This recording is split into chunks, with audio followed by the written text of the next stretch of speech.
তোমাদের সাথে তো আমি আগেই এই হিউম্যান ফিগারগুলো ড্রয়িং শেয়ার করেছিলাম, আর আমি আজকে এই ভিডিওতে দেখাচ্ছি যে আমি এই হিউম্যান ফিগারগুলো দিয়ে আমি কি করেছি। অ্যাকচুয়ালি আমাদের কলেজে ন্যাক ভিজিট ছিল, তো তার জন্য একটা এরকম মডেল তৈরি করতে হয়েছিল। তো ওটাই দেখতে থাকো যে আমি কি মডেল তৈরি করছি। তো আমি প্রথমে হিউম্যান ফিগারগুলো কেটে নিয়ে থার্মোকলের ওপর চিটিয়ে দিলাম। তারপরে আমি এরকম বিভিন্ন কালার নিয়ে নিয়েছি আর এরকমভাবে একটা ব্যাকগ্রাউন্ড তৈরি করে নিচ্ছি, তোমরা দেখতেই পাচ্ছ। আর এই হিউম্যান ফিগারগুলো আমি সাইড বাই সাইড কাট করে নিয়েছি কাঁচি দিয়ে।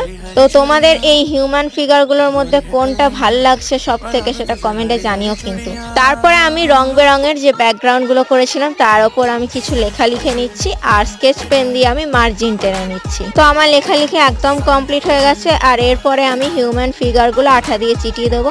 তো কেমন লাগলো তোমাদের এই মডেলটা অবশ্যই কমেন্ট করে জানিও কিন্তু।